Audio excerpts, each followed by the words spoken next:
오늘은 우리 방금 읽어주신 말씀 마가복음 16장 11절에서 14절을 본문으로 해서 회귀 본능, 부활 후 어디로 돌아갈 것인가, 회귀 본능, 부활 후 어디로 돌아갈 것인가에 대한 말씀을 함께 하나님으로도 받아 함께 나누도록 하겠습니다. 만약에 제비 아시죠? 제비에게 이 능력이 없었다면 결코 흥부에게 복된 일이 일어나지는 않았을 겁니다. 그저 둥지에서 떨어져서 다리를 다친 새끼 제비를 마음씨 착한 흥부가 잘 치료해 주었다, 구해 주었다, 그런 훈훈한 이야기 정도로 끝이 났을 것입니다. 하지만 제비가 가진 이 능력이 흥부와 놀부라고 하는 이야기를 더욱더 재밌게 만들어 주었다고 볼 수도 있습니다.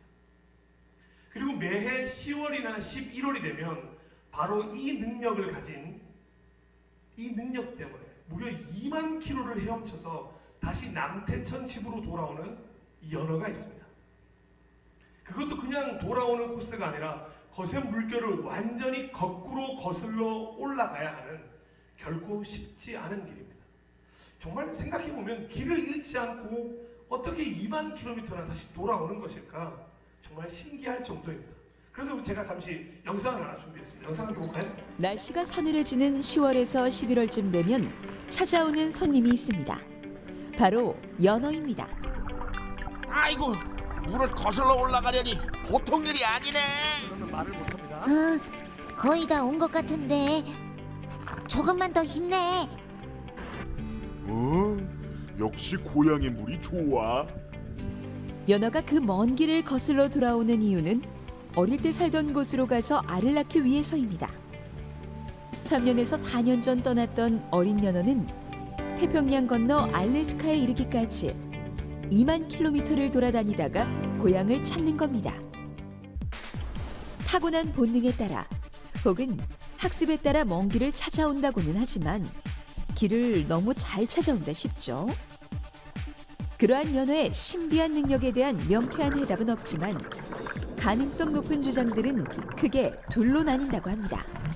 그 첫 번째는 자신들이 태어난 강 속에 녹아있는 화학물질, 수온, 유속 등 고유의 환경에 따라 각기 다른 유전적 특징을 보유한 상태로 성장한 후 이를 기억해 찾아온다는 건데요. 자기가 태어난 하천에서 한 달 남짓 살고도 3, 4년이 지난 후 입력된 수중 생태계 냄새를 조차 정확히 모천을 찾을 수 있는 거죠. 연어가 길을 찾는 또 다른 방법으로 추측되는 능력이 있습니다. 바로 자기장을 활용한다는 것인데요. 연어가 체내에 자기장 지도를 내장한 상태로 태어나 지구 자기장을 이용해 돌아온다는 것입니다. 연어는 태어나 고향을 떠날 때부터 그 지역의 자기장을 기억하며 다른 지역에서 성장할 때도 이 자기장 패턴을 잊지 않는다는 거죠. 네, 잘 보셨습니까? 이렇게 연어는 2만 킬로, 2,000킬로도 아니고 2만 킬로를 돌아서 자기가 원래 태어났던 남태천으로 돌아온다고 합니다. 그래서일까요? 가수 강산희 씨가 부른 정말 열창하는 곡이 하나 있는데요. 거꾸로 강을 거슬러 오르는 저 힘찬 연어들처럼이라는 노래가 있습니다. 이 곡을 들을 때마다 저절로 저 연어들처럼 나도 힘을 내야지 라는 생각이 드는 것 같습니다. 또 하나 더, 전라남도 진도군 의신면 돈지마을이라는 곳에 가면 바로 이 능력을 가진 동물로 인해 세워진 돌아온 백구상이 있습니다. 바로 백구라는 진돗개가 1993년 대전으로 팔려가게 되는데 무려 7개월 만에 약 300km의 거리를 다시 돌아와 자신의 주인이었던 박복단 할머니, 성함 참 멋있으시죠? 박복단 할머니 집으로, 이거 백구보다 박복단 할머니 이름이 더 기억에 남겠어요. 할머니 집으로 돌아왔다는 이야기를 위해서 이 백구를 기리기 위해 세워진 상입니다. 역시나 백구도 이 능력과 충성심을 가지고 있었기 때문이라고 전해지고 있습니다. 자, 제비도 연어도 이 진돗개도 가지고 있는 이 능력을 뭐라고 하냐고요? 귀소 본능, 회귀 본능이라고 합니다. 자신이 원래 있던 곳으로 돌아가는 습성, 돌아오는 습성을 이야기합니다. 그런데 수많은 귀소 본능과 회귀 본능을 가진 동물, 곤충 등등이 있지만 사실 대표는 따로 있습니다. 바로 회귀 본능의 일타 강사라고 할 수 있는데요. 바로 인간입니다. 바로 사람이야말로 늘 자신이 있던 자리로 돌아가려고 하는 습성을 가장 빠르게 자세히 구체적으로 계획적으로 실천하는 존재라고 말할 수 있는 것입니다. 그런데 유독 사람에게 이 귀소 본능을 이야기할 때는 긍정적인 의미보다 연어는 굉장히 긍정적인 의미잖아요. 근데 사람들에게는 부정적인 의미로 쓰일 때가 많다는 것을 알고 계십니다. 한 번쯤은 이런 말을 들어보신 적이 있으실 겁니다. 예전에 인기리에 방영되었던 스카이캐슬이라는 드라마에도 나왔던 대사였는데 유명한 대사죠. 사람은 고쳐 쓰는 게 아니다.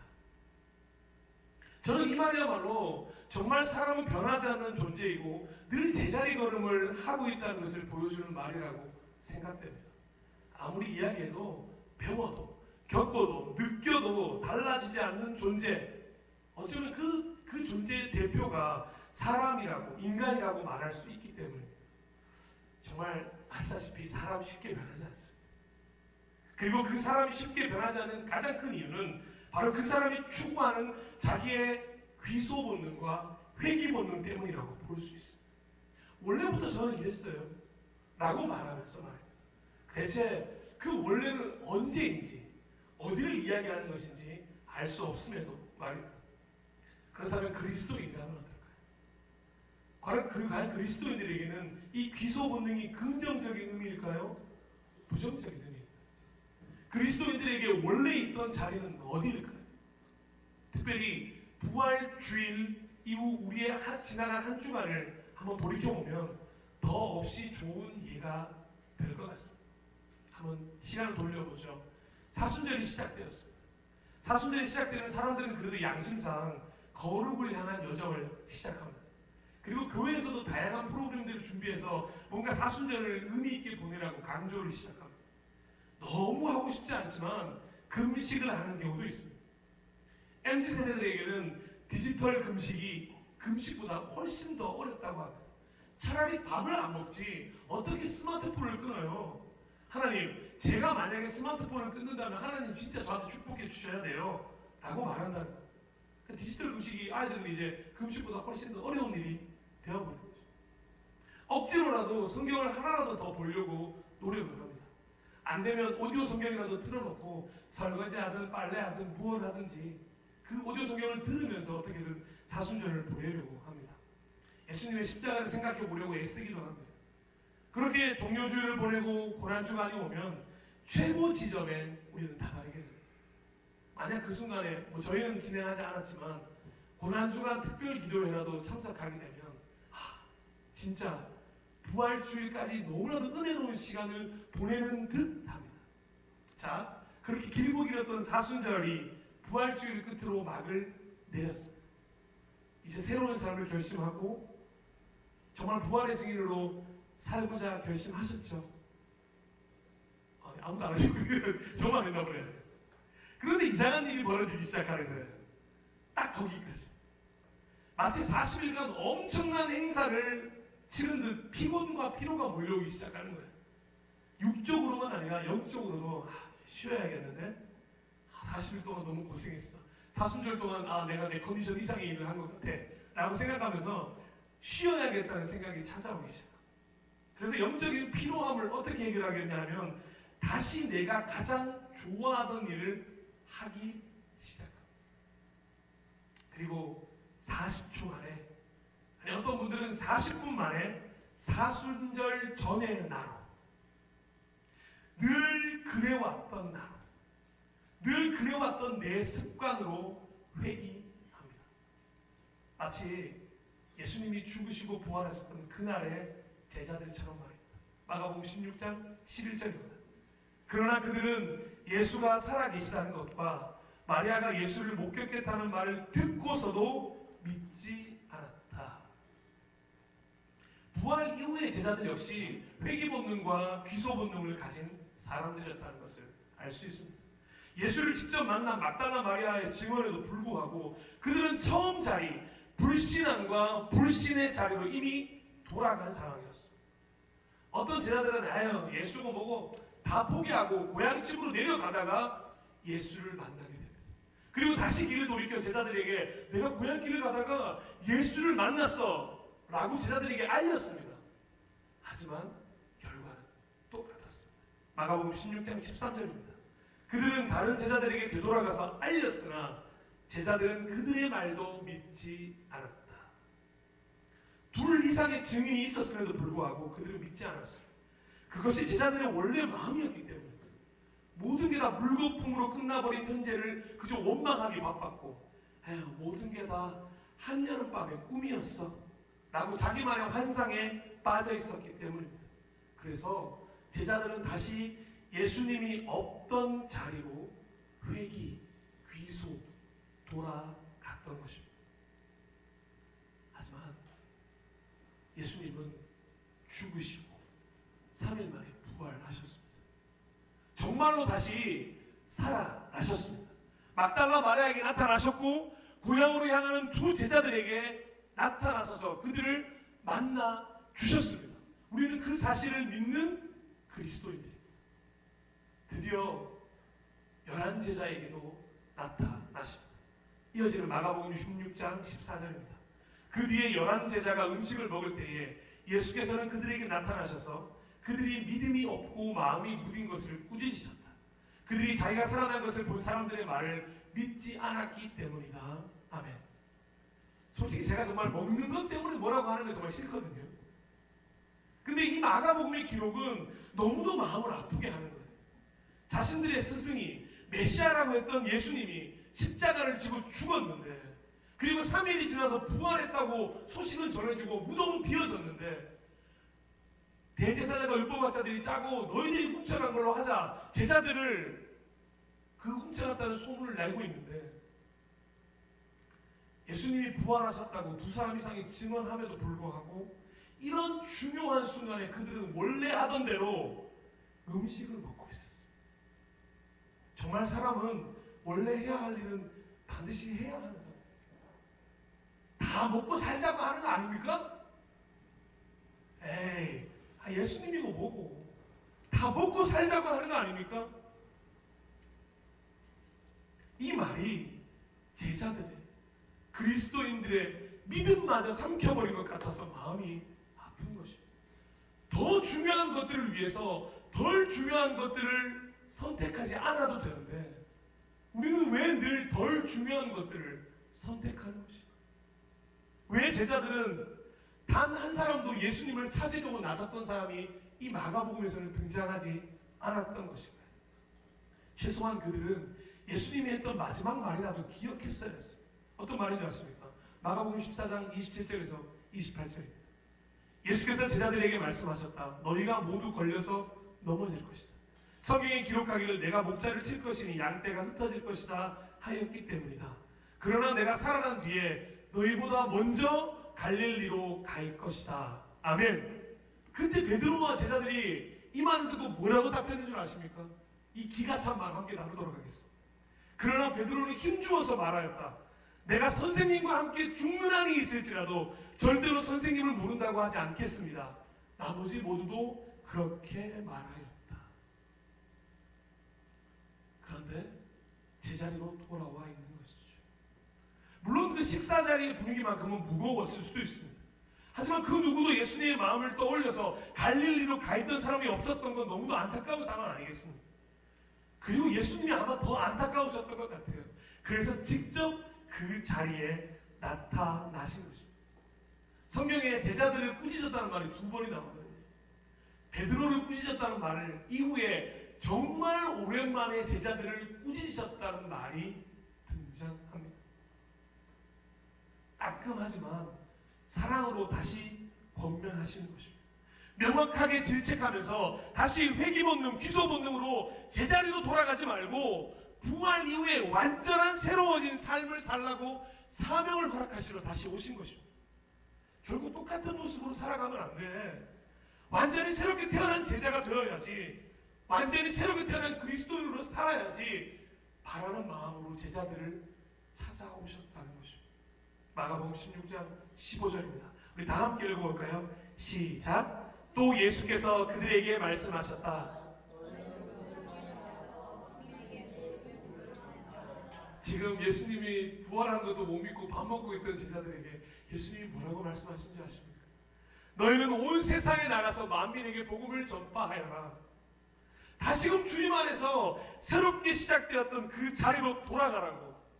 나를 만났던 그때, 나를 처음 만났던 그 첫 장소로, 예수 그리스도를 처음 만났던 그 자리로 돌아가라고 말씀하고 계신다는 것입니다. 인간으로서의 회귀 본능이 아니라 그리스도인으로서의 회귀 본능을 설명해 주고 계신 것입니다. 하나님 안에서, 말씀 안에서, 사명 안에서 하나님의 자녀로 그리스도인으로 살아가는 것이 부활 이후의 첫 자리가 되어야 한다. 그리고 그 첫 자리를 기억해서 언제나 회귀하더라도, 돌아가더라도 여기 이 자리로 돌아와야 합니다. 그 자리가 어떤 자리라고요? 하나님이 계신 자리, 말씀이 있는 자리, 사명이 있는 자리로 귀소하고 회개해야 한다고 말씀해 주고 계신다는 것입니다. 이것이 부활 후에 all new, 완전히 새로운 삶을 살고 완전히 새롭게 태어난 그리스도인들의 새로운 본능이어야 한다는 것입니다. 그리스도인들의 본향은 부활 이후로는 이제 땅이 아니라 하늘이에요. 돌아가야 할 곳은 무덤에 묻힐 땅이 아니라 영원히 거할 하나님의 나라예요. 히브리서 11장 16절은 이렇게 고백합니다. 그러나 사실은 그들은 더 좋은 곳을 동경하고 있었던 것입니다. 그것은 곧 하늘의 고향입니다. 오늘 혹시 설교 이후에 다 까먹으셔도 되는데 이거 하나만 가지고 돌아가십시오. 하늘의 고향. 우리가 돌아가야 할 곳은 그곳입니다. 그래서 하나님께서는 그들이 하나님이라 불리는 것을 부끄러워하지 않으시고 그들을 위하여 한 도시를 마련해 두셨습니다. 아멘. 이제 하나님 나라로 돌아가기 위한 생명의 여정이 시작되는 것입니다. 저도 여러분도 모두 지금 시작점에 서 있는 것입니다. 부활주일이 지났으니 사순절도 끝나고 부활주일도 끝났으니 이제 원래대로 돌아가야지가 아니라 이제 진짜 새로운 길이 열렸기 때문에 그 새로운 길을 따라 걸어가야 한다는 것입니다. 그리고 부활 후에 가장 중요한 자리 하나를 지키셔야 하는데 언제나 이 자리로 돌아오셔야 하는데 바로 말씀과 기도와 예배의 자리입니다. 너무도 중요하고 가장 강력한 기초의 자리로 돌아오셔야 합니다. 여러분 왜 한 주의 시작이 주일인 줄 아십니까? 모든 것이 말씀과 기도와 예배로부터 시작해서 다시 말씀과 기도와 예배의 자리로 돌아와야 하기 때문에 그렇습니다.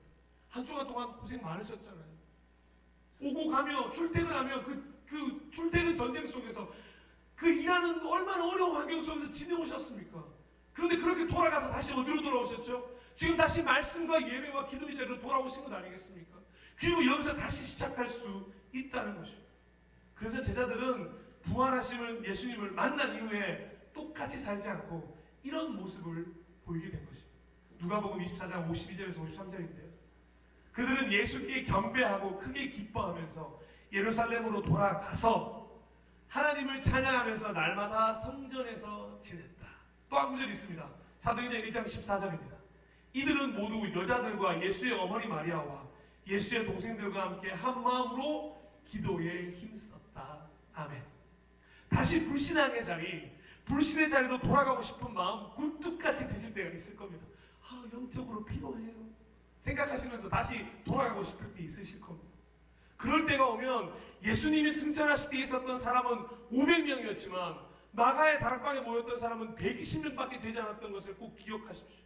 우리가 조금만 지체하면, 조금만 방심하면 500명이 예수님이 승천하시는 걸 봤지만 떠나간 380명이 될 수도 있습니다. 그렇게 되지 않도록, 방심하지 않도록, 승천을 직접 보았음에도 떠나간 380명이 되지 않도록 이 말씀과 기도와 예배의 자리를 반드시 사수해야 하는 것입니다. 그래서 저는 이 부활주의 이후에 우리의 귀소 본능이 원래 있던 불신함과 불신의 자리로 돌아가지 않고 하나님 나라와 말씀과 기도와 예배로 구성되기 위해서 한 가지 구체적인 제안을 드리고자 합니다. 그것이 아까 광고 시간에도 말씀드렸다시피 귀찬말 3분입니다. 읽으실 때 잘 읽으셔야 돼요. 귀찬말 아닙니다. 이거 오해하시면 큰일 나요. 귀찬말. 이게 누구 한 명도 부르지 않을지어다. 예, 기참말 3분입니다. 기참말 3분은 풀어서 기도 3분, 찬양 3분, 말씀 3장이라고 말씀드릴 수 있습니다. 먼저 기도 3분은 아침, 점심, 저녁 각 1분 동안의 기도를 제한하는 것입니다. 아침은 자신을 위해, 점심은 가족을 위해, 저녁은 교회와 공동체를 위해 기도하는 것입니다. 그렇다고 정확하게 딱 1분 타이머 걸어놓고 1분 오케이 끝 이게 아니고요. 그렇게 1분만 기도하라는 뜻이 아니고 시간의 구애는 받지 않으시되 최소한 가능하면 1분 이상은 기도하셨으면 하는 바람입니다. 뭐 지금도 하고 계시는 분들이 있으실 거니까 하고 계신다면 체크하시면 될 것 같습니다. 그리고 두 번째로 찬양 3분은 하루 중 원하는 시간에 찬양 한 곡을 듣는 것을 제한하는 것입니다.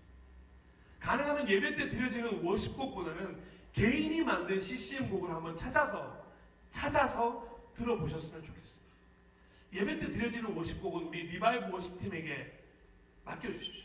우리 리바이브 워십팀이 멋지게 고민하고 기도하면서 잘 드려질 수 있도록 준비해 주실 것입니다.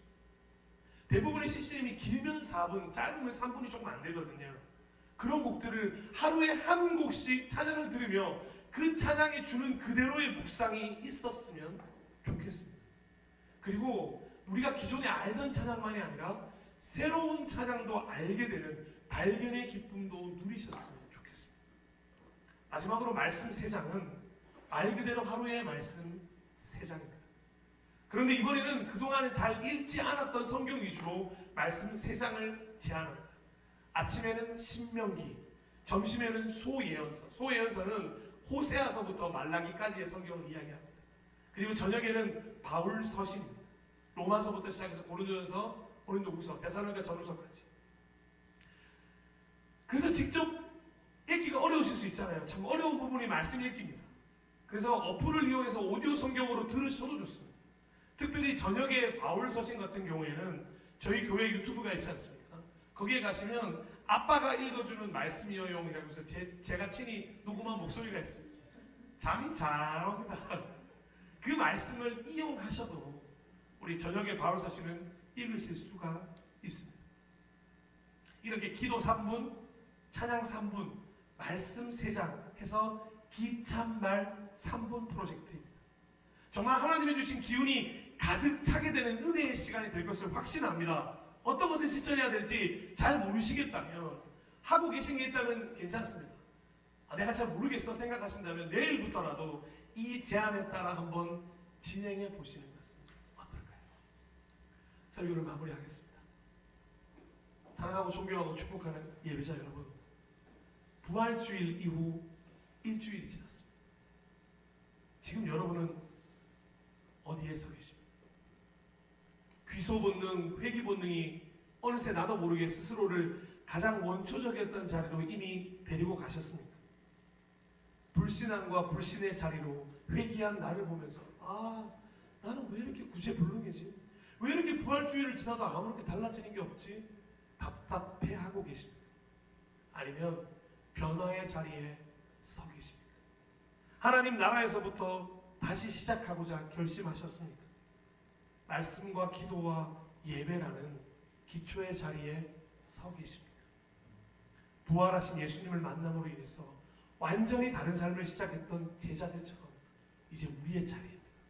그저 1년에 한 번 있는 사순절, 고난주간, 부활주일이 지나갔다고 끝나는 것이 아니라 진짜 부활하신 예수님을 만났기에 이전과 다른 새로운 삶을 살아가게 되시길 간절히 소망하며 축복합니다. 우리 그런 마음으로 이 시간에 다시 복음 앞에라는 찬양이 있는데요. 함께 우리 고백하면서 이 시간 기도하는 시간을 잠시 갖도록 하겠습니다.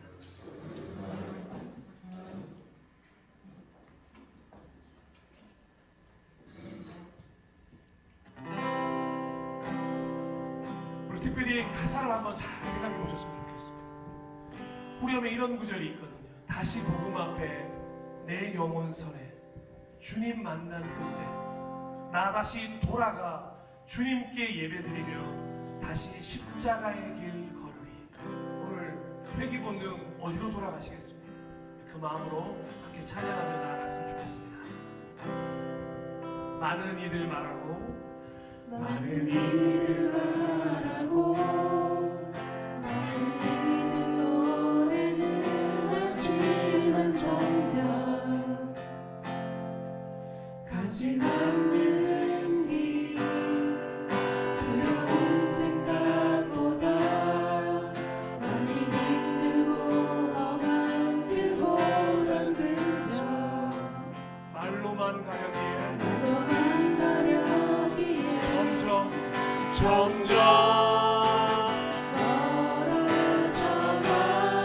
멀어져가네. 내게 생명 주었던 그 길 점점 이어가려 하네. 내게 사랑 주었던 우리 다시 복음 앞으로 돌아갑시다. 다시 복음 앞에 내 영혼 서네. 주님 만나 그때 나 다시 돌아가 주님께 예배드리며 다시 십자가의 길 걸을 점점 멀어져만 가는 우리를 봅니다. 점점 멀어져가네. 내게 생명 주었던 그 길 혹시나 점점 이용하려 하지 않으셨습니까? 점점 이어가려 하네. 내게 사랑 주었던 우리 이제 다 함께 복음 앞으로 돌아갑시다. 다시 복음 앞에 내 영혼 서네. 주님 만나 우리 다시 하나님께로 돌아갑시다. 다시 돌아가 주님께 예배드리며 다시 십자가의 길 다시 복음 앞으로 복음 앞에 내 영혼 서네. 주님 만나 그때 나 다시 돌아가 주님께 예배드리며 다시 십자가의 길 걸을 이 시간 눈을 감고 다 함께 기도했으면 좋겠습니다.